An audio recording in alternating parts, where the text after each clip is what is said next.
Boa tarde a todos. Nós vamos dar início, então, ao simpósio do Hospital Sírio-Libanês. Quero chamar aqui para compor a mesa o professor Roberto Calil Filho, diretor-geral do Centro de Cardiologia do Hospital Sírio-Libanês e professor titular do Departamento de Cardiologia da Faculdade de Medicina da USP. Por favor, professor. Quero chamar o professor Alexandre Abizaid, médico cardiologista e intervencionista do Hospital Sírio-Libanês, o mais novo professor titular da cardiologia da Faculdade de Medicina da USP. Quero chamar o professor Fábio Jatene, médico responsável pela cirurgia cardíaca do Hospital Sírio-Libanês e o professor titular do Departamento de Cirurgia Torácica da Faculdade de Medicina da USP. Dr. Luciano Baracioli, nosso coordenador das unidades críticas do Hospital Sírio-Libanês. Doutora Thalia Falcão Dalsóquio, coordenadora de pacientes internados e práticas médicas do Hospital Sírio-Libanês. Doutora Tamara Carvalho Moraes, médica assistente da imagem da cardiovascular do Hospital Sírio-Libanês. E o Dr. Fábio Sandoli Brito, coordenador do setor de hemodinâmica do Hospital Sírio-Libanês.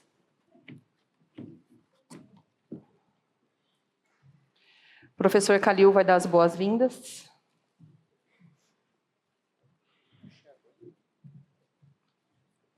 Bom, boa tarde a todos. Uma honra estar com a presença de vocês nesse que é o ano que nós comemoramos 15 anos do Centro de Cardiologia do Hospital Sírio-Libanês. 15 anos de muita luta para montar um centro especializado em ensino. Nós temos nossa residência médica, que já está há 14 anos, 2010 foi aprovado, ensino, pesquisa e assistência. Então, esse ano, 15 anos, nós vamos ter vários eventos durante o ano, esse é um deles, o Simpósio SOCESP, até o fim do ano, comemorando esses 15 anos. Mas uma honra tê-los aqui. E hoje um tema bastante interessante, que é a vulnerabilidade da placa vulnerável, com novos métodos, e agradeço de novo a presença de vocês, da mesa, e tenham um bom simpósio. Perfeito, então vamos começar o caso clínico. Preparados? Então, vamos lá.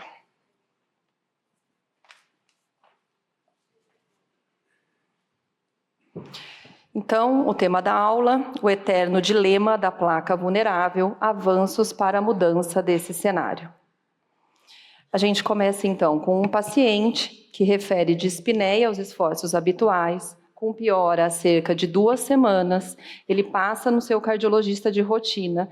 Ele pede uma angiotomografia de artérias coronárias, ou seja, uma prova anatômica, diante da recorrência dos sintomas. E do resultado dessa tomografia, ele encaminha para a internação no Hospital Sírio-Libanês. Então, é um homem de 59 anos, natural de Teresina, Piauí. Esse paciente é hipertenso, dislipidêmico, ex-tabagista e deu entrada em uso de aspirina, rosuvastatina, omesartana, metoprolol e um protetor gástrico. Exame físico normal, então o paciente chega com uma pressão de 12/8, 74 batimentos, é um paciente que tem um sobrepeso, exame físico absolutamente normal. Eletrocardiograma do paciente, ritmo sinusal, sem grandes alterações, um eletro inocente. Raio-X da entrada, também um raio-X normal. Ecocardiograma do paciente, então um paciente com átrio esquerdo normal, aorta normal, ventrículo normal, fração de ejeção preservada de 68%, sem alteração segmentar e sem sinais de hipertrofia. Exames laboratoriais inocentes, exceto por uma hipertrigliceridemia de 204, BNP baixo, função renal normal. LDL de 77. E aqui a tomografia do paciente, eu convido a doutora Tamara para nos orientar. A angiotomografia do paciente mostrou um score de cálcio considerado moderado, de 115, E dentre as artérias coronárias, o que chamou a atenção foi a presença de critérios de alto risco, né, que a gente chama de placas vulneráveis. Ele apresentou alguns dos critérios, como remodelamento positivo, calcificação focal, o napkin ring sign e a baixa atenuação. Pode passar. A descendente anterior mostrava uma placa parcialmente calcificada, segmentar, em terço médio, pode passar, por favor? Com sinais de características de alto risco, né, como remodelamento positivo, o napkin ring sign e uma calcificação focal central. A circunflexa apresentava uma placa predominantemente calcificada segmentar proximal, mas com uma redução luminal discreta.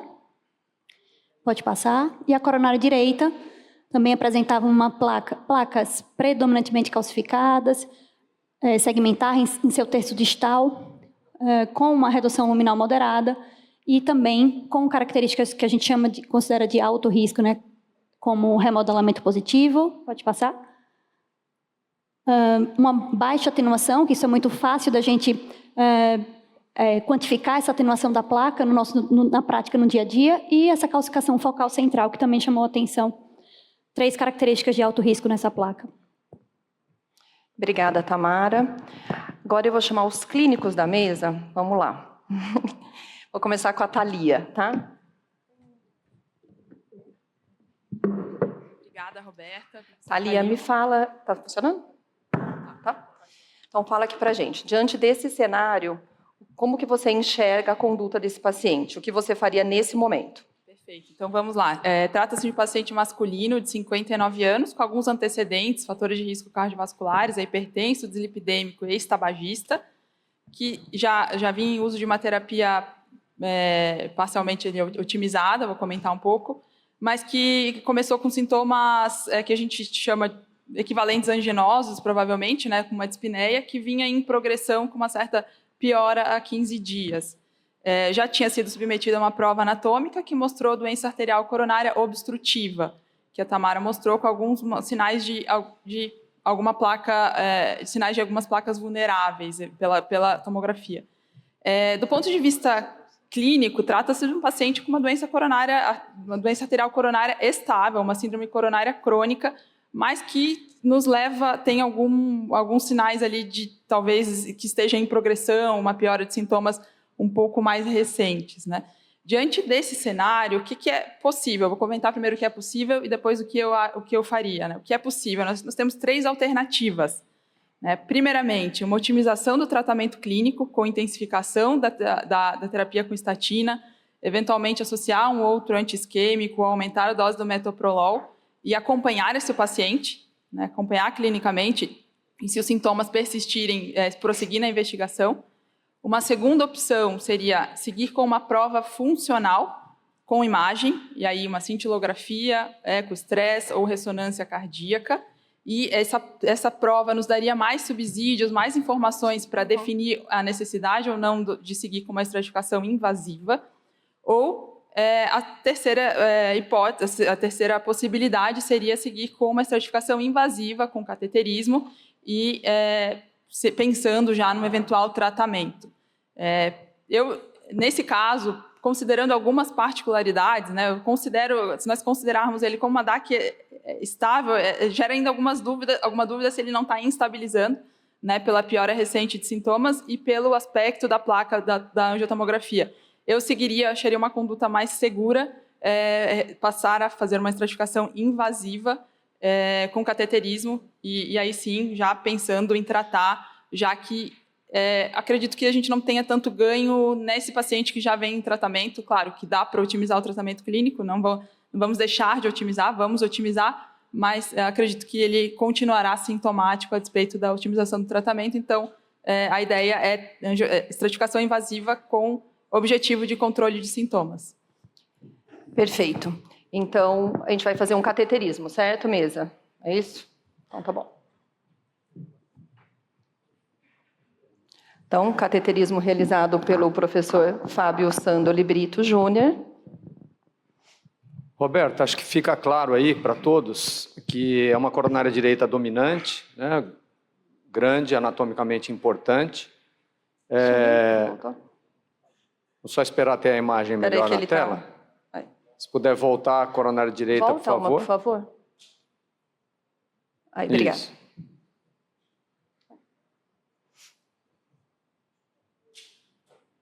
Se puder voltar ao slide, Voltar de por favor. novo, por favor. Eu acho importante que fiquem as imagens bem vistas.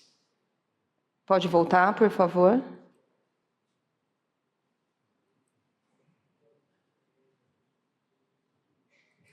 Isso. Não. Mais uma. Slide anterior, por gentileza. Aí.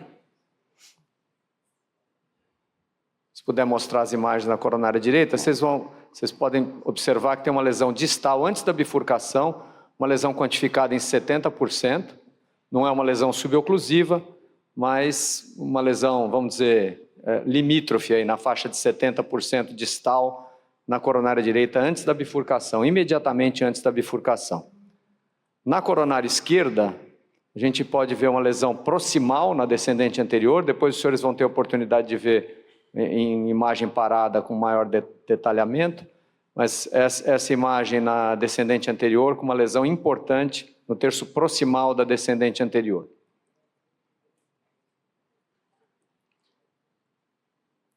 Ele está aí. Espera aí, Fabinho, porque não está girando aqui para mim. Está girando, acho que só lá. E a artéria circunflexa, também bastante grande, não tem lesões obstrutivas significativas, apenas mínimas irregularidades parietais. Então, a coronariografia, Roberta, mostrou, então, duas lesões, da descendente anterior e distal na coronária direita. Descendente anterior proximal e distal na coronária direita. Perfeito.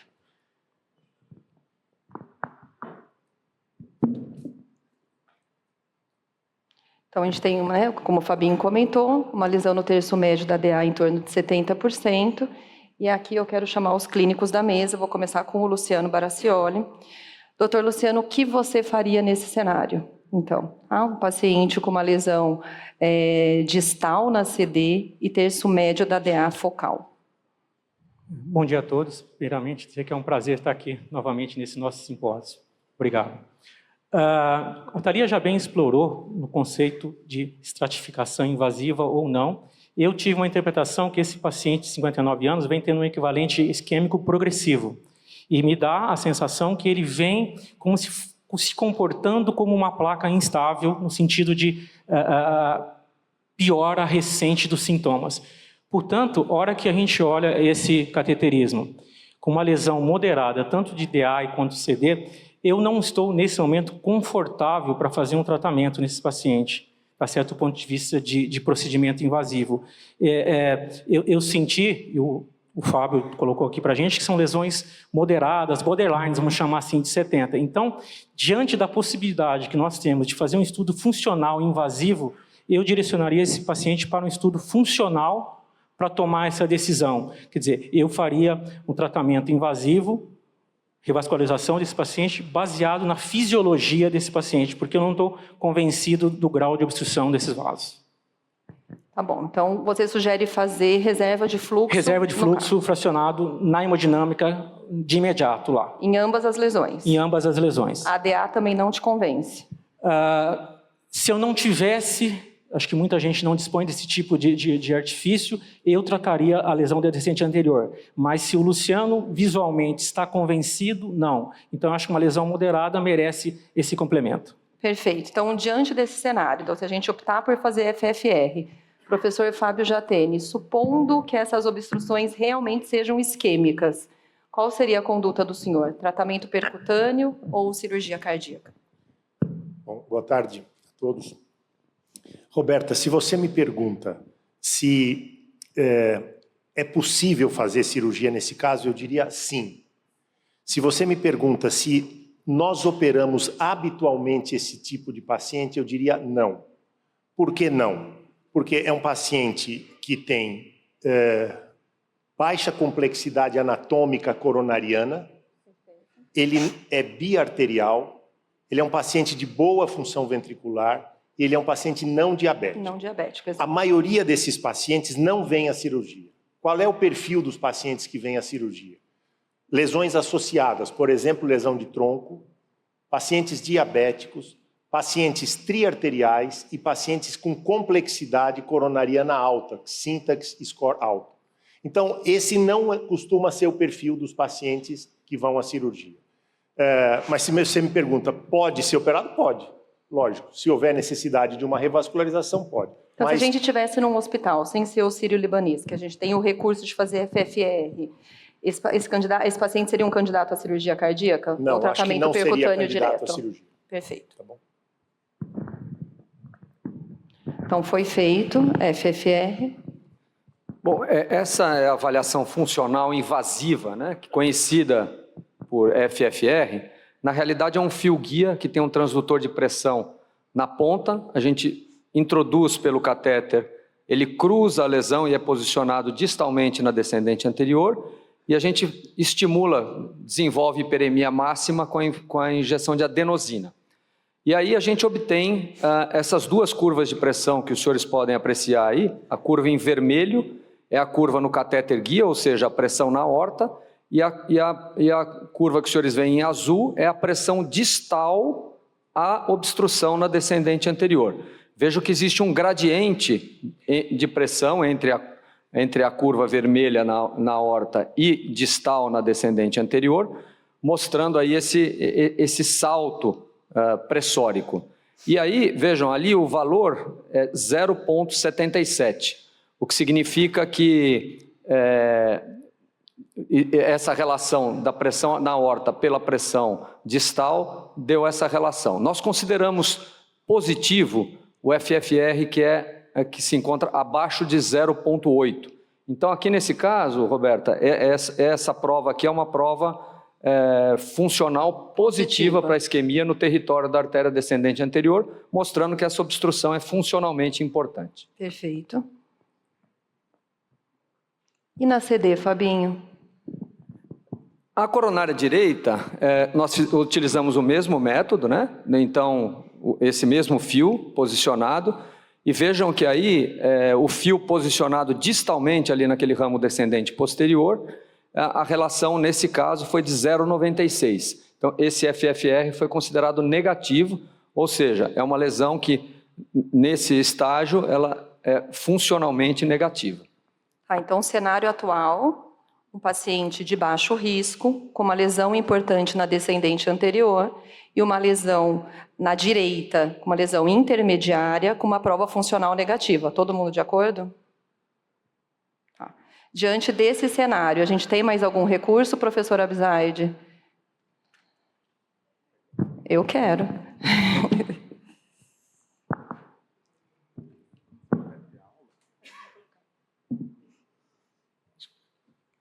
Roberta, se você me permite, eu vou gastar uns 10 minutos aqui do nosso simpósio para convencê-los de que nós temos sim uma nova ferramenta e que pode nos auxiliar na tomada de decisão no laboratório de cateterismo. Antes disso, eu gostaria de cumprimentar todo o Centro de Cardiologia do Sírio-Libanês pelo seu quinzenário e também cumprimentar, felicitar a toda a liderança que escolheu esse tema bastante interessante, onde, sem dúvida nenhuma, o Sírio tem um grande pioneirismo.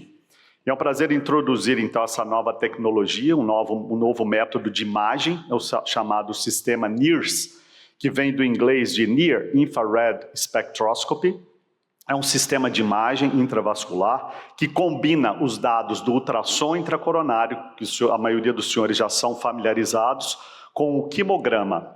Basicamente, depois da obtenção das imagens ultrassonográficas, este catéter também tem emite ondas de infravermelho de baixa frequência, podendo captar o que nós chamamos de core lipídico ou a placa lipídica quantificada.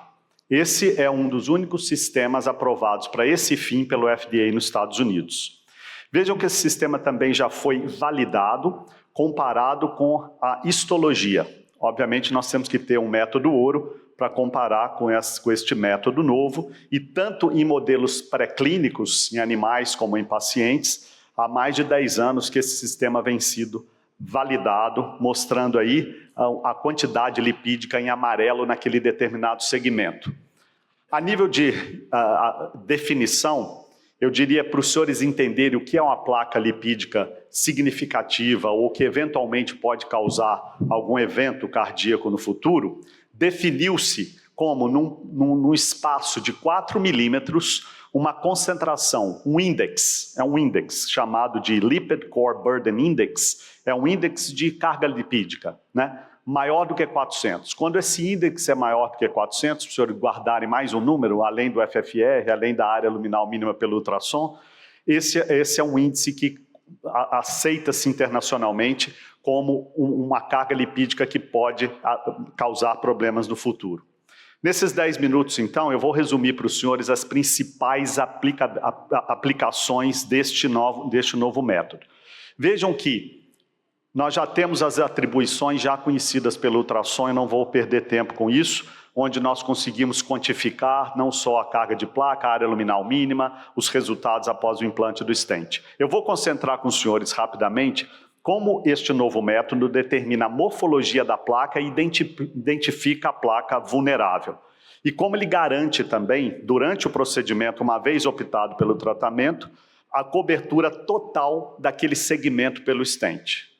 O intervencionista erra menos quando usa esse dispositivo. E é uma ferramenta, sem dúvida nenhuma, muito eficaz para testar terapias como, por exemplo, estatina.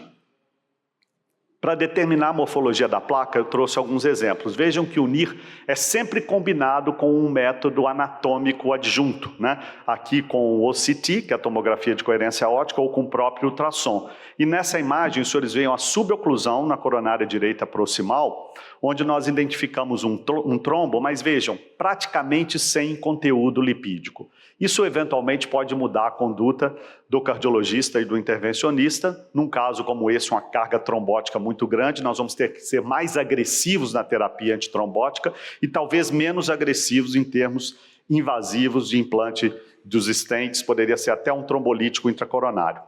Vejam um outro exemplo, muito parecido ao aspecto angiográfico da lesão anterior, mas aqui os senhores observam um conteúdo com muito cálcio e trombo adjunto, mas com conteúdo lipídico muito exacerbado. Vejam o lipograma em amarelo, ele colore e fica muito fácil da gente identificar. Esse sim é um paciente que provavelmente vai precisar de uma técnica abrasiva, um implante de um stent, para que o ganho luminal seja mais favorável. Então, 2 exemplos para que os senhores entendam como esses dispositivos podem nos ajudar.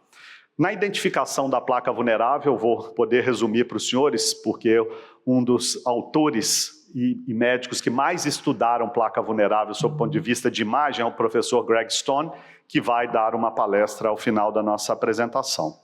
Vejam que as publicações são muito vastas no sentido de realização de NIRS em casos de infarto com supra, né? Que justamente é o milieu que mais eventualmente possa ter uma carga lipídica exacerbada. Então vejam que numa série de pacientes publicado por Madden, em 2013, ele já identificava inclusive esse valor de corte, né? Quase que invariavelmente esses pacientes chegavam com infarto com supra, tinha esse índice maior do que 400. E aí foi aumentando-se a evidência para a gente chegar nesse valor de corte. Além disso, grandes estudos randomizados, um deles publicado pelo Ron Waxman no Lancet, há poucos anos atrás, comparou então os pacientes que tinham uma lesão grave, que foi tratada com stent, e os investigadores examinaram as artérias adjuntas, as artérias vizinhas, que tinham placas moderadas. E aqueles pacientes, senhores, que tinham essas placas moderadas com um core lipídico, essa carga lipídica maior do que 400, vejam como eles evoluíram muito pior, eu diria 2 vezes mais eventos do que aqueles pacientes que não tinham esse índice pelo NIRS maior do que 400. Isso foi feito a nível do paciente, mas também a nível das lesões. E a nível das lesões não culpadas, os índices de evento foram 4 vezes maior. Então, vejam que em 1.300, quase em 1.300 pacientes, esta evidência já foi publicada. Outro autor chamado Erlinger também testou essa ferramenta em quase 900 pacientes, mais 3.700 lesões. E vejam que, a exemplo do que o professor Waxman mostrou, aqui talvez com valor de corte um pouquinho mais baixo, em torno de 320, 330, vejam que também os índices foram 2 vezes maior. Então, quer dizer, 2 grandes estudos publicados no Lancet validando essa metodologia. E ele foi além. Ele comparou essas lesões com os eventos clínicos tardios, tanto óbito, infarto e revascularização desta lesão investigada. Vejam que à medida que o core lipídico, a carga lipídica aumenta, maiores foram os eventos tardios. E eles acompanharam esses pacientes por 5 anos. Eu trouxe para os senhores um estudo muito controverso, que foi publicado agora no American College desse ano, pouquíssimos meses atrás. Foram 1.600 pacientes. Vejam por que esse estudo é polêmico. Porque ele incluiu pacientes praticamente assintomáticos, pacientes que tinham fisiologia, o que o Fábio acabou de mostrar para os senhores, o FFR negativo, quer dizer, não tinha uma prova de isquemia, os pacientes não sentiam nada. Olha, baseado no Ischemia Trial e toda a nossa experiência de muitos anos, esse é o tipo do paciente que seria acompanhado clinicamente. Acho que ninguém vai contestar esse statement. Então vejam que, angiograficamente, lesões moderadas, sem prova de isquemia positiva, e todos esses pacientes foram randomizados, então, para 2 grupos, né? Baseado agora nesses 3 métodos de imagem. O NIRS, mostrando esta placa lipídica exacerbada, o ultrassom e o OCT. Baseado nesses exames, foi diagnosticado placas vulneráveis, né? Teoricamente não culpadas, porque o paciente não teve evento. E vejam que ao final desses quase 7 anos de evolução, o índice, o número de eventos foi muito maior nos pacientes que tinham a placa vulnerável diagnosticada por esses métodos versus aqueles que não tinham esse achado. Então, é um estudo provocativo, porque ninguém faria um estudo invasivo em pacientes assintomáticos sem isquemia. Então, pelo menos é um alerta de que, eventualmente, essas placas existem, são subclínicas e podem, eventualmente, evoluir com eventos. Rapidamente, como nós, então, usamos essa ferramenta para nos auxiliar no melhor tratamento dos pacientes? Esse é um exemplo de uma lesão grave na coronária direita. E vejam, senhores, se os senhores perceberem pela angiografia, tem algum grau de doença distal à lesão grave. E vejam que o NIRS mostra isso muito bem, não só no ponto da lesão, que tem uma carga lipídica maior, mas distal, aqui onde eu ponho uma seta. Então vejam que, teoricamente, o intervencionista não precisaria obrigatoriamente tratar essa lesão também. Mas o NIRS reforça que é talvez distal a essa lesão da coronária direita não culpada, né, uma lesão não culpada, poderia causar um evento. Então o stent que seria nesse segmento deixaria descoberto a lesão distal.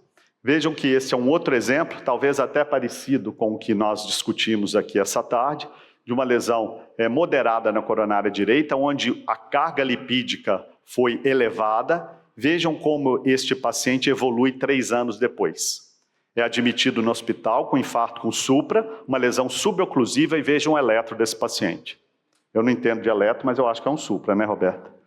Então, vejam aí, comparando a angiografia de base versus 3 anos depois, uma lesão suboclusiva, e se nós tivéssemos ouvido ou prestado atenção nos achados do NIRS, talvez esse paciente pudesse ter evitado este evento tardio. Por fim, uma ferramenta muito poderosa para avaliar inúmeros protocolos de pesquisa. Eu só trouxe um para os senhores.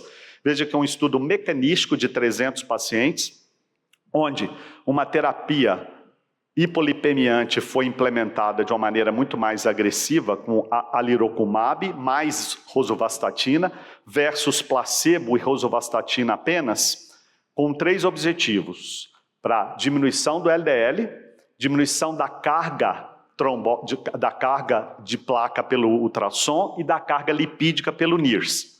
Esses foram os métodos utilizados nesse estudo. E vejam, senhores, que não surpreende a ninguém encontrar uma redução do LDL quando nós combinamos 2 estatinas potentes. Isto, obviamente, foi um achado óbvio. Mas vejam também, mecanisticamente, pelo ultrassom intracoronário, uma redução significativa da carga de placa. Isso é uma regressão de placa, que é muito raro a gente documentar isso na prática. E, principalmente, essa redução da carga lipídica do quimograma avaliado pelo NIRS. E veja um exemplo desta série, mostrando, veja, exatamente no mesmo frame, no mesmo local, uma carga lipídica aí maior do que 300, e depois com a aplicação do grupo ativo, com estatina com doses mais altas e combinações, vejam que não só a carga da placa regrediu, mas também a carga lipídica. Por isso, senhores, eu rapidamente concluo dizendo que o NIRS é mais uma ferramenta de imagem para auxiliar na tomada de decisão do nosso dia a dia e, sem dúvida nenhuma, melhora o nosso entendimento da progressão da doença arterial coronária. Muito obrigado.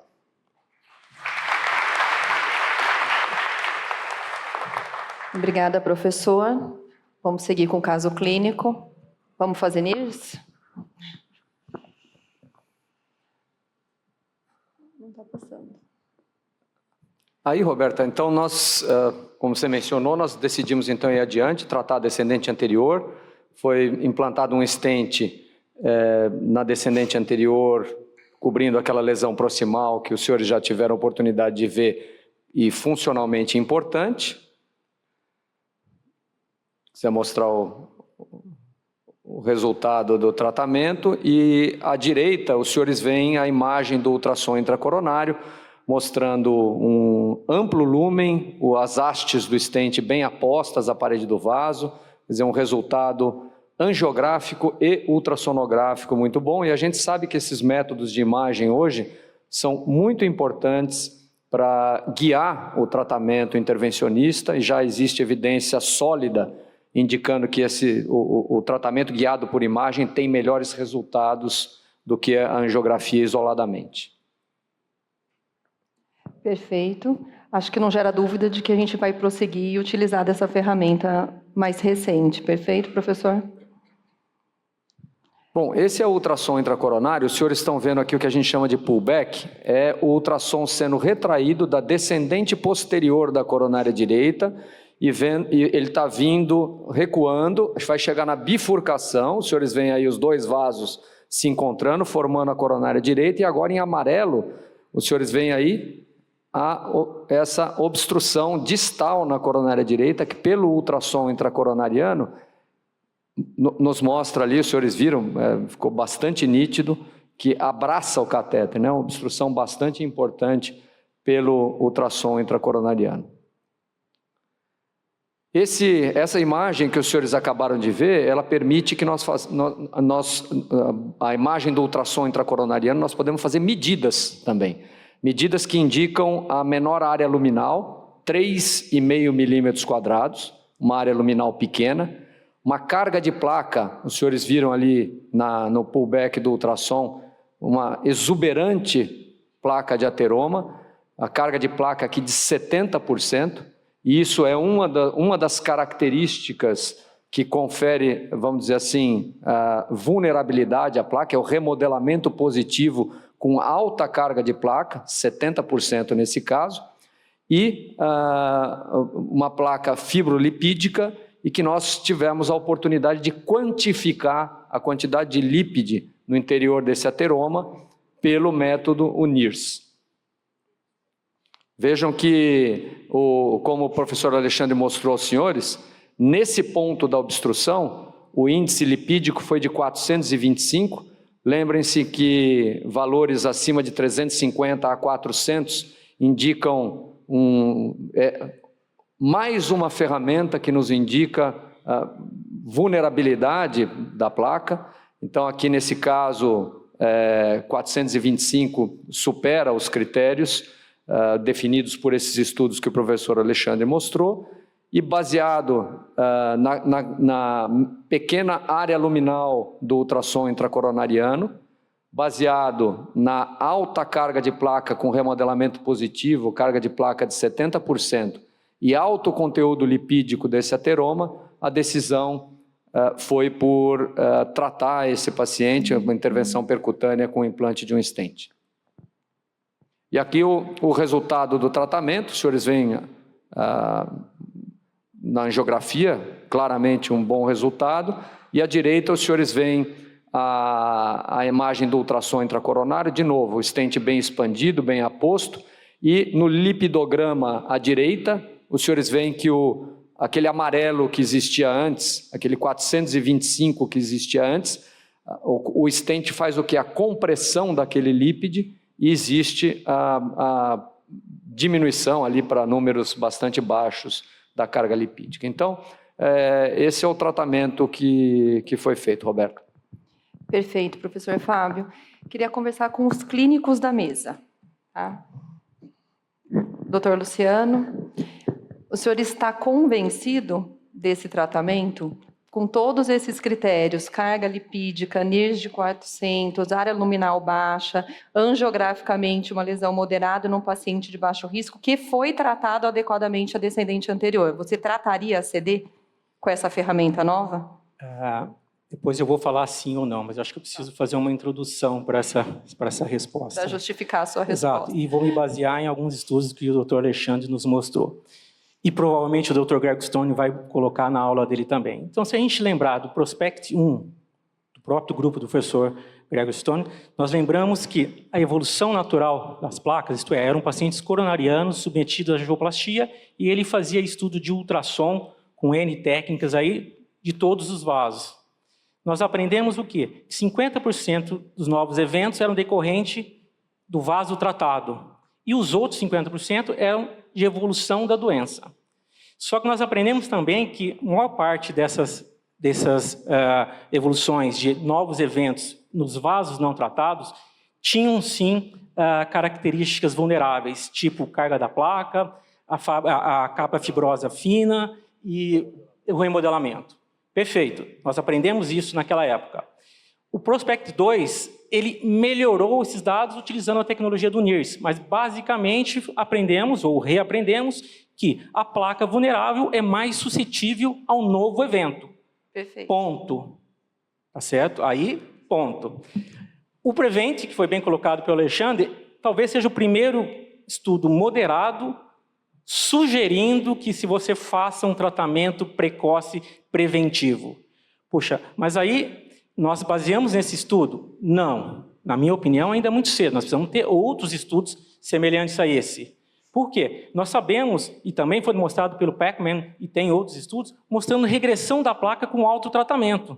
Seja com nível, a estatina de alta intensidade, associado ou não a inibidor de PCSK9 e os novos outros aí, tipo inclisiran, que também está entrando. Então, estabilizar uma placa não significa colocar um stent numa placa. Exato. Estabilizar uma placa, nós temos o lado clínico, e eu estou defendendo o clínico. Esse paciente tinha 70 e pouco de LDL, quer dizer, nós temos que intensificar, 77 de LDL.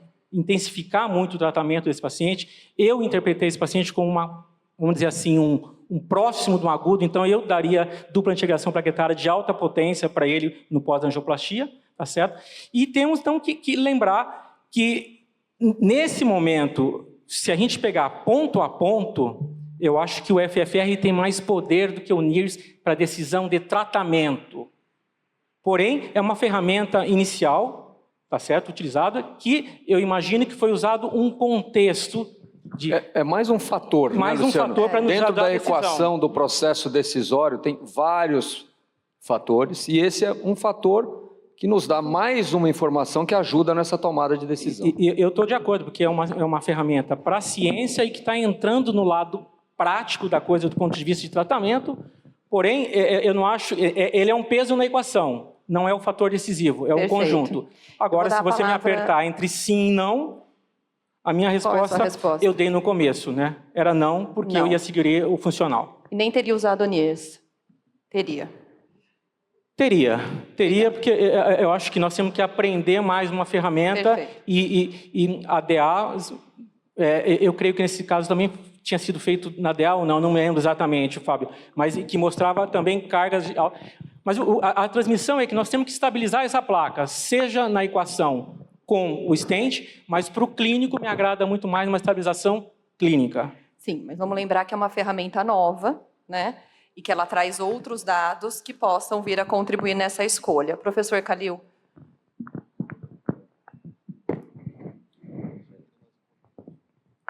Pega o microfone do Alexandre, que ele é mais importante hoje.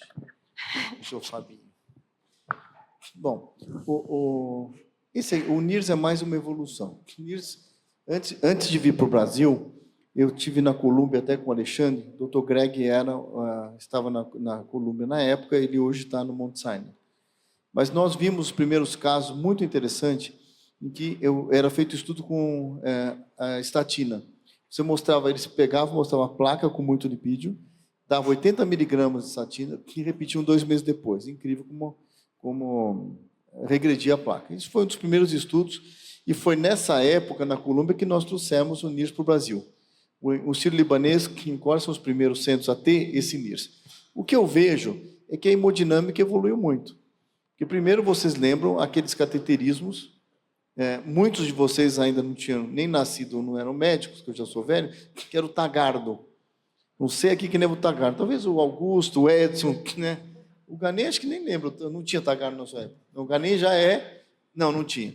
Tagardo era quando o filminho de cateterismo, o Cardoso está aqui, o filme de cateterismo era um rolinho, se enrolava, soltava, não tinha digital. Bom, em resumo, mas era muito difícil você decidir uma lesão chamada intermediária. Né? Todos nós passamos por isso. Mesmo depois da época do Tagardo, da época moderna, você fica muitas vezes na dúvida, né? Se aquela lesão é grave ou não, intermediária ou não. Então, obviamente, muita lesão que foi tratada, talvez não fosse tratada hoje, e muita que não foi tratada seria tratada. Então, por isso que as lesões proximais de DA, que eram mais críticas, você definir, foi onde veio o ultrassom intracoronário. Então, ele veio para quê? Hoje é usado para todas as artérias, mas antes ele veio para a artéria, para DA proximal, em lesão de tronco, para definição de lesão de tronco, para cirurgia ou não. Bom, isso evoluiu, como vocês sabem, aí veio o FFR, o estudo de fluxo, aí veio o OCT, que é também para você ver a placa, e tem suas peculiaridades aí para uma placa intristente ou qualquer coisa. Tal. E como eu vejo o NIRS? O NIRS, no momento, ele está acoplando, né, ao ultrassom, ao FFR. Tal. Mas o NIRS ele tem um grande futuro, na minha opinião. Ele pode mudar completamente a história da hemodinâmica. Né? Diferentemente do ultrassom, do FFR, que são exames para caracterizar a placa naquele momento. Agora, o NIRS, talvez ele avalie a placa como um prognóstico. Né? Então, por exemplo, se eu faço... eu tenho certeza que no futuro você vai fazer um NIRS e as placas de 30% sejam tratadas, que hoje não são, porque ela vai ter um potencial de risco muito grande. Porque a placa de gordura, eu vejo, parece um vulcão. Ela tendo 80, 90, gostou do exemplo, Renata? Vulcão. Ela entra em erupção a qualquer momento. Então, pode ser 10%, 20%, 90%. Agora, o NIRS ele vai dizer quando esse vulcão vai entrar em erupção ou se vai entrar em erupção. Então, no futuro, ele não vai ser só um método que avalia se a lesão tem que ser tratada ali na hora ou não. Ele vai ser, sim, um prognóstico, né? Porque, de novo, ele aponta, pelo menos cientificamente, como sendo mais do que ultrassom, mais do que FFR, mas é um preditor de uma catástrofe que pode vir. Então, não é agora, está começando. Como o Luciano falou, esse é um exame, o NIRS ainda, ele está nos primeiros estudos, porque tanto aqui na América Latina só tem nós de centro, quando se fala nós do Sírio do centro, é que não tem ninguém tem experiência, nem nós. Estamos tendo agora. Então, isso daqui a uns anos, eu não tenho dúvida que o NIRS vai ser uma revolução na angioplastia, na intervenção percutânea da doença coronária. Perfeito, professor. Só para complementar, eu concordo perfeitamente com o professor Calil. Fábio me olhou feio, mas é assim, mesmo a cirurgia... Fábio já tem neurofeio, já né? tem. Porque o Sandro ele está adorando. O Fábio é bonzinho. Mas, não, mesmo, estamos falando agora, uma lesão de tronco, você tem uma placa de 30%, que ela mostra uma grande chance, ou provavelmente vai romper, ele vai para a cirurgia. Desde que os hemodinamicistas não fiquem tentando fazer tudo, né? Até chover, né, Fábio? Então, professor Fábio Jatene antes do professor Abzaide. Vou organizar a mesa. Eu só vou fazer um comentário, já que a cirurgia ficou fora desse caso. Eu vou resumir tudo que o Calil falou. Ele vai descobrir qual é a placa do bem e qual é a placa do mal, certo? E para complementar, o tratamento mais agressivo, quando a gente encontra a placa do mal, não necessariamente precisa ser stent ou cirurgia, pode ser tratamento super agressivo, né? Com estatinas, né? E outras medicações. Então, só para lembrar também que a gente pode ser agressivo e intervencionista com remédio. Perfeito. Mais alguém da mesa? Clínicos, Roberto, acho que eu concordo com o doutor Luciano, acho que mais um marcador prognóstico que nós temos, né? Mas serão necessários outros estudos, assim como o Prevent, para que a gente possa incorporar isso como uma decisão de tratar ou não tratar. Né? Acho que ainda é um único estudo randomizado, acho que ainda não temos evidência para tomar essa decisão. Tamara? Trazendo um pouco a experiência assim, do médico que faz a imagem, né? A gente tem a chance nos serviços assim, de ver esse paciente 2 anos depois, fez uma angiotomo de coronária, retornou 2 anos depois, e é comum os 2 cenários. A gente vê aquele paciente com placas vulneráveis, que a gente, pela nossa sociedade, chama com características de alto risco, retorna, intensifica o tratamento clínico, retorna 2 anos depois, e essas placas estão completamente estáveis, né? Perderam aquele remodelamento positivo, algumas vezes regridem completamente ou estabilizam no sentido de ficarem completamente calcificadas. Mas também a gente vê o outro cenário, completamente oposto. A gente vê placas com características vulneráveis, não sabemos se o paciente aderiu ou não, né? Mas às vezes faz tudo certinho, volta 2 anos depois, continua igual, a mesma placa, o mesmo remodelamento positivo, uma bomba relógio, né? Assim, em 2 anos, com tratamento clínico otimizado, fazendo tudo certinho, voltou, fez uma angiotomo de coronária, continua com uma placa de baixa atenuação, remodelamento positivo, mas com uma redução luminal moderada, em torno de 50 a 70, eu acho que nesse cenário, assim, tem que individualizar, né? Valeria a pena, talvez, ir para uma prova, ir para um exame invasivo, fazer uma tecnologia nova para a gente ter mais uma ferramenta para intensificar mais tratamento, ou se já tiver tudo no limite, né, tratando tudo certinho, aí quem sabe já partir para uma intervenção invasiva, né? Perfeito. Então, o paciente evoluiu estável, assintomático e livre de novos eventos em 9 meses. Agora, a gente vai ter uma aula do professor Greg Stone, que é cardiologista e intervencionista e diretor do Academic Affairs Monte Sinai. E ele nos concedeu uma aula a pedido dos professores da mesa. Ele é o PI do estudo Prevent, e a gente vai apresentar essa aula agora para vocês, depois a gente finaliza com alguns comentários. Hi, this is Greg Stone from Mount Sinai Heart Health Hospital in New York City. And it's great to be here today to speak to you about how we identify vulnerable plaque using invasive imaging in the cardiac catheterization laboratory. And this is a very hot topic because at the recent ACC, we got new data from the PREVENT trial suggesting that we can improve clinical outcomes by treating vulnerable plaque with PCI, first powered trial to show that, but first we have to know how to identify them. So that's what I'll speak about today. And these are my relevant disclosures. So I've been interested in vulnerable plaque for many years, actually since the late 1990s. And I really got excited from this NHLBI dynamic registry that looked at 3,747 patients who underwent PCI and noticed that within within 1 year, about 6% of the patients developed a new progressive lesion in another vessel other than the PCI vessel that required PCI. And most of these patients had presented with acute coronary syndromes. And in these patients, the plaque had progressed substantially from about 42%, and you can see baseline here, maybe kind of a 20% diffuse disease in the mid-right coronary, to here at 133 days later, you get a subtotal occlusion of this right coronary artery, and the patient presented with unstable angina. So this is what clinically we've determined a vulnerable plaque, and that is a plaque that places the patient at risk for a future acute coronary event, either an ACS or myocardial infarction, sudden cardiac death, et cetera. Or in some cases, you may have atypical chest pain or just progressive atherosclerotic stenosis. But it is usually a lesion that you have rapid lesion progression. In this series, they went from about 42% by QCA to 84% by QCA at a median of 5.2 months. Now, the question is, why did it happen there? Why not here? Why not down below? Why not in the right posterolateral branch or in the posterior descending artery where there's maybe more of a diffuse 50 or 60% stenosis? And it always seemed like this occurred in the proximal and mid-coronary tree, usually at mild atherosclerotic narrowness.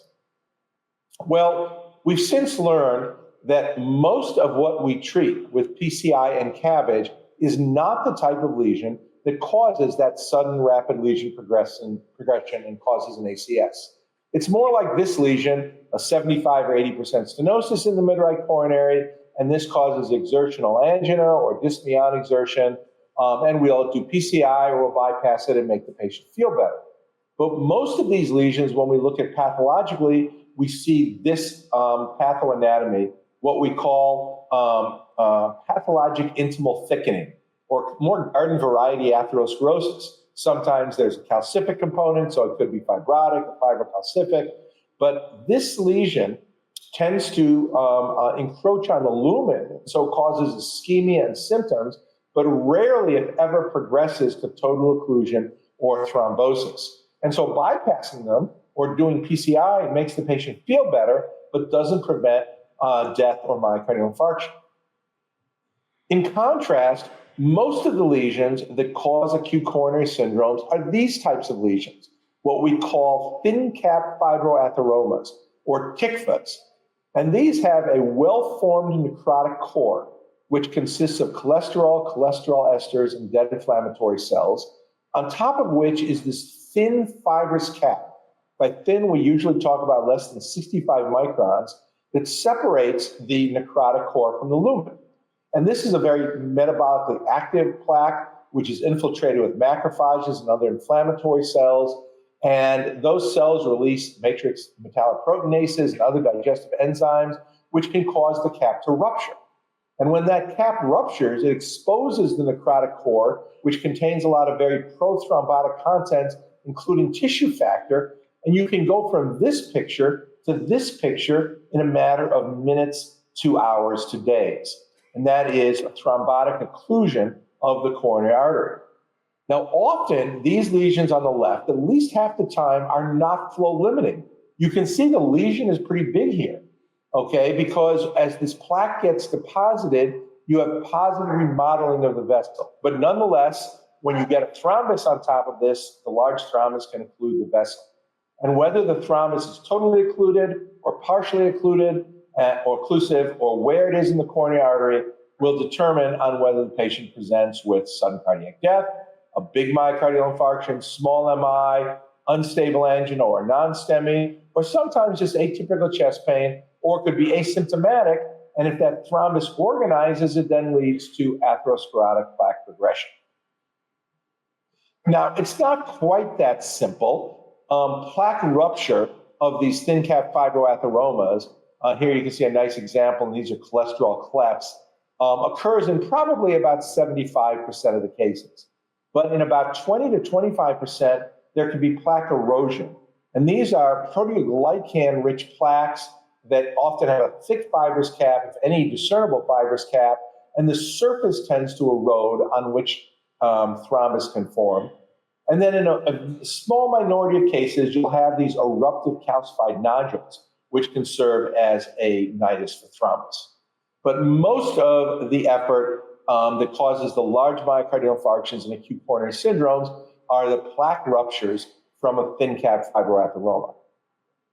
So we have to be able to look at all the plaque in this artery, some of which we can't even see because the angiogram is a very poor discriminator of how much plaque there is. And we need to be able to differentiate this, the so-called stable atherosclerotic plaque, inactive, non-inflamed, for example, pathologic intimal thickening, from this, the vulnerable atherosclerotic plaque, which can be the exact same in terms of its lumen, but it's got this well-formed necrotic core with this thin overlying fibrous cap. And we often describe this as looking like a volcano because from the lumen, they look exactly the same, but you can't tell that there's this fire within. Now, the way invasive studies have tried to identify these plaques was based on a model that we developed in the Prospect study and published in the New England Journal about 15 years ago. And what we did in Prospect was we took 700 patients with an acute coronary syndrome in which we treated all the severe lesions, what we call the culprit lesions. And then once that was done successfully, we did a lot of blood work and biomarkers. We then enrolled them in the study, and we then did 3-vessel imaging of all the coronary tree, the proximal 6 to 10 centimeters of each 3 major coronary vessels. And back then we used radiofrequency IVUS, or virtual histology. And we then sent these cases to the core laboratory, and they did angiography of the entire coronary tree by QCA. We did quantitative IVUS and virtual histology assessment to characterize the types of plaques. We also did palpography in a sub-study of patients. That technique's not around anymore in its form that it was. And then we followed the patients for about an average of 3.5 years. So here was an example of Prospect. And this was a patient that was enrolled in February of 2006 with a non-STEMI due to a subtotal occluded LAD. Trust me, we treated the LAD, and then we did 3-vessel imaging of before and after the stent in the LAD, of the circumflex and big branches, the left main and the right coronary. So this is what the circumflex looked like. And I'm going to tell you that 51 weeks later, something happened to this circ, and the patient developed a non-STEMI from this vessel. And I then ask everybody to say, well, where do you think it came from? And everybody always predicts, gosh, probably that 30 or 40% stenosis in the mid-circ. And you would have been wrong, because that was unchanged. And 51 weeks later, you can see this 10 or 20% stenosis develop a plaque rupture with a subtotal thrombotic occlusion. You can see the haziness of the large amount of thrombus. And so by QCA, we had rapid lesion progression from 28.6% to 71.3%. Now, if we go back to before the rupture, back 51 weeks ago, we did radiofrequency IVUS of this entire circumflex. And we started right there at that branch point. And then we did a pullback from the branch point up to the proximal segment. And we actually identified 3 lesions. And you can see the 3 different lesion types here. And then we can look at the lesion that at the number 1 that actually caused the event. And we can look at it frame by frame. And the core laboratory would have called 3 separate lesions here. And this one, it actually read out as being 70% plaque burden, a minimal luminal area of 5.3 millimeters squared, and it called it a thick cap fibroatheroma. And so we characterized more than 3,000 lesions like this at baseline, and we then looked at what types of lesions caused the types of events that we showed you. In this case, it was a thick cap fibroatheroma.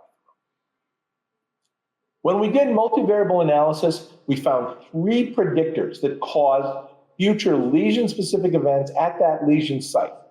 The number 1 was a large plaque burden, greater than 70%.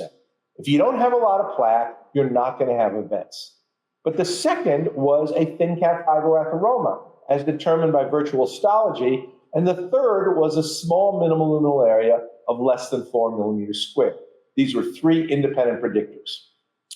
As you went from 0 of those to 1 to 2 to 3, the likelihood of an event arising from that individual lesion rose from 0.3% to 18.2% over 3.4-year follow-up.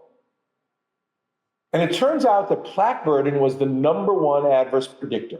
And like I said, we looked at thousands of lesions that had less than 40% plaque burden. We didn't even quantify them because there are so many. And not a single one of them led to an event within 3.4 years. If we looked at lesions that had 40 to 60% plaque burden, you could see there were more than 2,000 of those lesions, and there was less than a 0.5% or 0.5% event rate in 3.4 years. When we start to get a 60 to 70% plaque burden, we increase to 2.5%. When we get to 70% or greater, we increase to 9.5%. And the mean baseline QCA diameter stenosis of these lesions was 32%. So we don't treat these lesions today, but these are the ones causing unexpected acute coronary syndromes. So first of all, we exploded a myth. Everyone thought that vulnerable plaques were mild, but they're not mild. They're severe. They have large plaque burden, and they often have a small minimal luminal area, but they just look mild angiographic. So you have to stop relying on the angiogram, which is a terrible discriminator. But it wasn't enough to just say the lesion was severe, because if we looked at all the plaques that we had with a plaque burden of 70% or greater, if they were also a thin cap fibroatheroma, now they had a 16% event rate. If they were a thick cap fibroatheroma, they had an 8.7% event rate. And if they were any of these other pathologies, pathologic gimbal thickening, fibrotic or fibrocalcific, even with a lot of plaque, they weren't at increased risk at all. So a fibroatheroma is that well-formed necrotic core, and a thin cap is, at least by virtual histology, less than 150 microns. They're the really high-risk ones. Now, we then did Prospect 2, where instead of using radiofrequency IVUS, we used NIRS IVUS. And NIRS, of course, is a spectroscopic technique, which is the best discriminator of lipid that's ever been developed. So this was a right coronary artery, for example, and there was a stent that was placed here in the distal right coronary artery, and we then did a pullback of the right coronary artery and the LAD insert. And I'm going to tell you that an adverse event subsequently occurred in this right coronary artery, and you got to guess where. Well, here's what the NIRS look like. And we pull back from distal to proximal, and here's distal where we stented it, and then coming back proximal. Red means no lipid, the black is wire artifact, and yellow is lipid. And you can see right at that big thick arrow is the only lipid. And that was a maximum lipid core burden index over the worst 4 millimeters of 687 on a scale of 0 to 1,000, which basically means it was 69% lipid. Or you could see about a 75% circumferential lipid right at that point. Here's what that point looked like by NIRS IVUS. You could see the minimal luminal area is 3.8 millimeters squared. The plaque burden was 80%, and you can see it was about 50% lipid arc. You can see the lipid circumference here. But notice the IFR was 0.95 in this entire right coronary artery. Nonetheless, what happened at 3 years? Rapid lesion progression right where the lipid was that caused a non-ST segment elevation MI. When we looked in Prospect 2, the 3 multivariable predictors of future events right at that lesion site was, again, number 1, plaque burden greater than 70%. No plaque, no events. 2, a large maximum lipid core burden index over 4 millimeters, the upper quartile of all the measured, which was 324.7. And then the minimal luminal area was the third one, but it didn't quite reach statistical significance. So it's really large plaque with a lot of lipid. And we found that you need to have both of them present. I told you that large plaque is not enough, but when you have large plaque with a lot of lipid, that's when you really start having events arising from those individual lesions. Now, there was another study that was done with NIRS IVUS called the LRP study out of Washington, and they found pretty similar results. Plaque burden greater than or equal to 70% was the number 1 predictor, and a maximum LCBI, they used a 400 cutoff, was the second independent predictor. Their third predictor was also MLA less than 4 millimeters squared. They had this being borderline statistically significant as well. So Prospect 1, Prospect 2, and LRP, very consistent. And finally, we go to optical coherence tomography. And optical coherence tomography, with its enhanced resolution, is the only invasive technique in which you can truly measure the fibrous cap thickness of 65 microns or less. And from the combined INTERVENE trial, or the combined OCT-FFR trial, they did OCT in 390 patients. I like this trial because they had all diabetes, and they had intermediate lesions, but they were FFR negative. The mean FFR was 0.88, and 3/4 of these patients had stable ischemic heart disease. And when they looked at patients that had a thin cap fibroatheroma, that is a fibrous cap thickness less than or equal to 65 microns, and a lipid arc of greater than 90 degrees, So it's a thin fibrous cap, and there's a lot of lipid. That's two features. You can see those lesions 4 times increased rates of MACE. By multivariable analysis, the big predictors of MACE were TICFA, a small MLA, and also a patient presenting with a myocardial infarction. There have been other OCT studies that have done this. This one, the most recent, a 3-vessel OCT study in 883 patients with a recent myocardial infarction after a culprit lesion PCI in China. They defined a TICFA as a lipid plaque of less than 65 microns and a lipid arc of 180 degrees. And they looked at 3,757 non-culprit lesions, 13.7 of which were TICFAs. And they had a non-culprit lesion MACE rate at 5.2% at 4 years. And the big predictors in this was a TICFA and an MLA of less than 3.5 millimeters squared were the independent predictors. Finally, just let you know that we've developed a new technique, which you may or may not have heard of, an invasive imaging technique, which is an OCT NIRS catheter. This is called SpectraWave. I was one of the founders of this catheter, which has recently been FDA approved. And this has what we call deep OCT. So it's got an enhanced form of OCT that actually allows you to see deep into the vessel wall. So standard OCT, you can't see plaque burden, but with deep OCT, you can measure plaque burden. And here you can see, for example, a heavily calcified lesion. Normally, we would only call this calcium, but the NIRS arc also tells you that down here, there's also a lot of lipid. Here is, for example, a thin cap fibroatheroma. Here's a big lipid deposit. Here you can see the exquisite resolution here. You can see a thin cap fibroatheroma, 39 microns. You can see these lines of macrophages in the fibrous cap. And here's what happens when it ruptures. And again, here you can see lipid. This is non-ruptured lipid. And then you can see the lipid. This is a big cavity that used to have lipid in it. The lipid is all spontaneous embolized. Here's the lipid ruptured edges as well. You can see small amounts of thrombus adherent as well. So this may ultimately prove to be the ultimate plaque discriminator because you can see, like from this middle, you see the media beautifully. So you can do plaque burden as well as MLA, as well as fibrous cap thickness, as well as the degree of lipid. So can we identify vulnerable plaque? The answer is yes.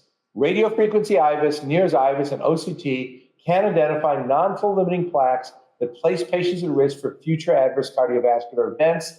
We have 5 different lesion types: fibrocalcific, fibrous, pathologic involved thickening, thick cap fibroatheroma, and a thin cap fibroatheroma. And these different techniques have different characteristics of what these lesions look like. And they all predict the individual lesions that are at risk. So finally, we've got to be able to look beneath the surface of the arteries to identify vulnerable plaques.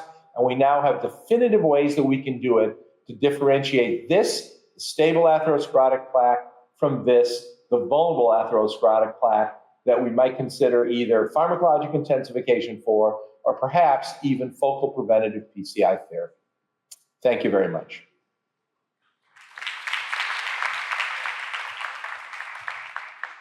Excelente, acho que corrobora, né, com tudo que a gente discutiu aqui. A gente tem uns 10 minutinhos. Queria saber se alguém da plateia tem alguma pergunta, quer fazer algum comentário. Professor Nicolau, que eu vejo, não quer comentar?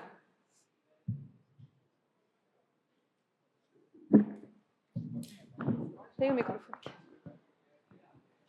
Espera só um pouquinho, professor, tem um microfone aqui para o senhor.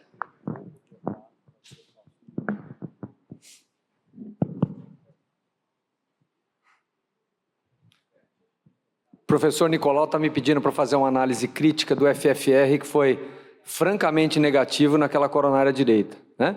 De fato, era uma lesão angiograficamente quantificada em 70%, numa artéria coronária direita, tinha uma descendente posterior moderada, não muito grande, quer dizer, é uma artéria que irriga um território de miocárdio bom, mas não muito grande, com uma lesão que é uma lesão limítrofe na faixa de 70%. É bastante comum, professor Nicolau, encontrar FFR negativo nessas lesões, mostrando que vamos dizer assim, ela não está provocando isquemia naquele momento. Funcionalmente, ela é negativa. Agora, a discussão é essa. Esse é um dos fatores que a gente vai levar em consideração no processo decisório, dentre diversos outros fatores. E aqui, nesse caso, a decisão foi tomada mais pelos critérios anatômicos, encontrados no ultrassom intracoronário. Vocês viram pela aula do professor Greg Stone, todos os critérios de vulnerabilidade estavam presentes nesse paciente. Área do lumen menor que 4 milímetros quadrados, remodelamento positivo com carga de placa maior que 70%, conteúdo lipídico grande, o LCBI, o índice de lípide, maior do que 400, numa obstrução na faixa de 70%. Então, realmente o que o professor Fábio falou, a separação da placa do bem e da placa do mal, embora não fosse, nesse momento, funcionalmente importante, a avaliação geral mostrou que era uma placa com alto risco de desenvolvimento de um evento isquêmico agudo. Alguma pergunta a mais da plateia? Alguma dúvida? Paulinho. Aqui professor Ganem. A gente está falando aqui de incorporação de tecnologia, do que tem de mais recente. Mas, na maioria dos lugares do Brasil, um hemodinamicista, às vezes, não dispõe de prova funcional. Como é que vocês orientam para que ele tome uma decisão nessas lesões limítrofes? Bom, aí, vou falar como clínico, você é o clínico. Fica mais difícil. Claro, dá para decidir, porque no cateterismo você consegue, por imagem, ver algumas placas mais vulneráveis. Mas você volta um pouquinho para trás. Hoje a gente se não dispõe ultrassom, FFR, você vai pela característica da placa, como a gente fazia. A angiotomografia, eu queria que você comentasse, Alexandre, ela pode ajudar muito isso. Às vezes o paciente faz a angiotomografia das coronárias e depois vai para o cateterismo. Uma pergunta para os dois hemodinamicistas aqui. A angiotomografia prévia, né, mostrando alguma característica da placa, ela ajuda nessa decisão depois do CAT, entendeu? Está meio confuso, não? Você faz a angiotomografia, vê uma lesão, vamos supor, de 60% a 70%, moderada para importante na artéria. Aí você vai para o cateterismo. A imagem da tomografia ajuda ou não nessa decisão se você não tem ultrassom, não tem FFR, não tem nada? Não sei, Ganem, se... Só acrescentar, do valor da prova isquêmica como a cintilografia na tomada de decisão no paciente estável. Só para vocês comentarem isso. Cintilografia? No paciente estável. Ele tem a lesão, você fez um CAT, você tem uma lesão limítrofe e o paciente é assintomático e estável. E não tem FFR, pede uma cintilografia. Não, é saber como você, na mesa de hemodinâmica, faria. Se você interrompe o exame e pede uma prova isquêmica ou se você toma a decisão. Posso comentar, professor? Professor? Pode comentar, Lu. Acho que usando o exemplo desse caso, que, vamos dizer, para mim tinha um contexto ali, como eu disse no início, meio de agudização, nessa situação, doutor Ganem, eu trataria a descendente anterior, tiraria o paciente de sala, tá certo? E faria uma estratificação não invasiva, seja por uma ergometria, eu, em particular, prefiro teste ergométrico adicionado de cintilografia. Porque nós temos que lembrar também que nós estamos diante de uma coronária direita num paciente que provavelmente, eu acredito, que toda a sintomatologia dele deveria vir da descendente anterior. Então nós vamos entrar em outros questionamentos, seja da estratificação e seja da necessidade de revascularização da coronária direita, porque aí sim nós vamos ter vários estudos clínicos, eu podia citar só o Isquímia e o CURGE, defendendo o tratamento clínico. Então acho que tem mais otimização, eu acho que é uma ferramenta muito boa, um teste não invasivo para esse tipo de paciente. Embora nós sabemos que a doença... Se não tivesse FFR. Se não tiver, pergunta. Porque tem que lembrar que essa doença não preciso dizer, extremamente traiçoeira. Todos vocês, ou eu pelo menos, a gente tem caso... Eu tive um caso recente, por exemplo. O paciente tinha stent, fez uma angiotomografia de controle, teste de esforço positivo, 4 meses depois teve morte súbita. Quer dizer, graças a Deus foi recuperado, mas infartou, parou. Quer dizer, na cidade dele está bem. Mas, veja, é uma doença que a gente pode esquecer que é extremamente traiçoeira. Então, essa é outra coisa que eu insisto muito. O paciente está assintomático. A doença coronária é assintomática em grande parte das vezes. A doença está ali, com uma coisa traiçoeira, ela é assintomática. E o sujeito infarta de uma hora para outra. Então, Claro, com esses métodos todos, você vai personalizar o tratamento do doente, mas é muito complicado essa doença. Tanto é que essa história de placa vulnerável que discute, a gente sempre cai do burro às vezes, né? Acha que o doente está estável, fez uma angiotomografia, fez cintilografia, ele infarta na sua cara no dia seguinte.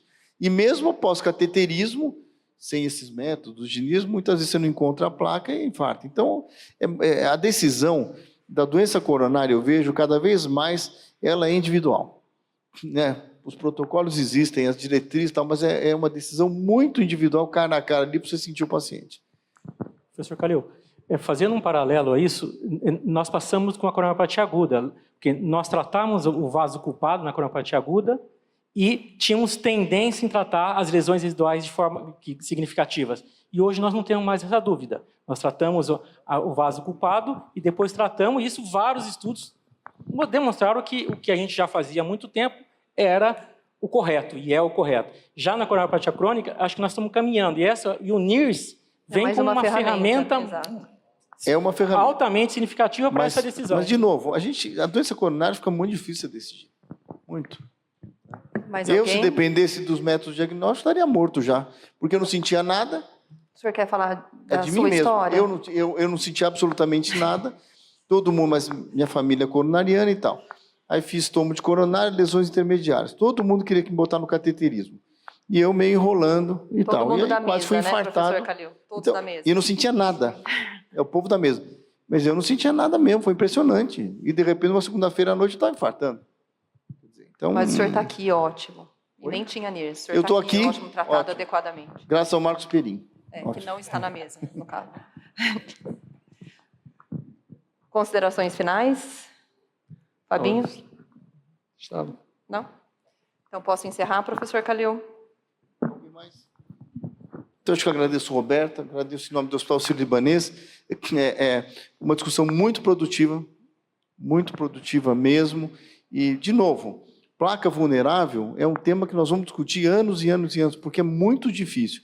E outra coisa, estabilizar a placa. O paciente me pergunta, ele já está no 14º cateterismo, na 7ª angioplastia. Ontem dei alta. Ele me perguntou, o que eu posso fazer a mais? Ele toma beta-bloqueador, Vastarel, esses remédios modernos, injetáveis aí para colesterol, LDL de 20, né? Faz exercício, não fuma, cada 2 anos uma artéria entope.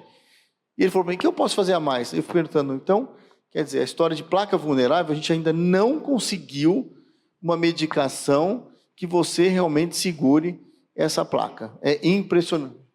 Para cirurgia, mas a ponte entope também. Não, estou brincando. Faz cirurgia. Não, mas o Fábio falou certo. Não, olha só, a gente está rindo e brincando para descontrair um pouco, mas o Fábio Jatene, ele tocou num ponto que ele sempre conversa comigo. Tá? Obviamente a hemodinâmica evoluiu, tem métodos, stents e tal, mas tem que pensar muito bem, se rediscutir triarterial, lesão de tronco. Eu acho que tem que pensar muito bem com carinho no procedimento cirúrgico. Cirurgia cardíaca é uma cirurgia de baixo risco, né?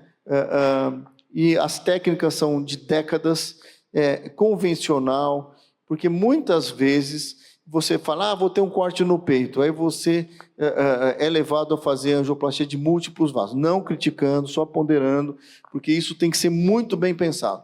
Porque os stents reestenosam, né? Principalmente no paciente diabético, vocês sabem, no paciente diabético, então, a cirurgia, eu acho, está na hora dela ser repensada do ponto de vista, você tem que colocar firmemente a cirurgia quando o paciente é triarterial. Tá? Não é sem dó, no ponto de sentido. Né, Ganem? Fala um pouquinho. Tá bom. Então, muito obrigado. E o ano que vem estaremos aí com outro tema, uma inovação. E até o ano que vem. Obrigada a todos.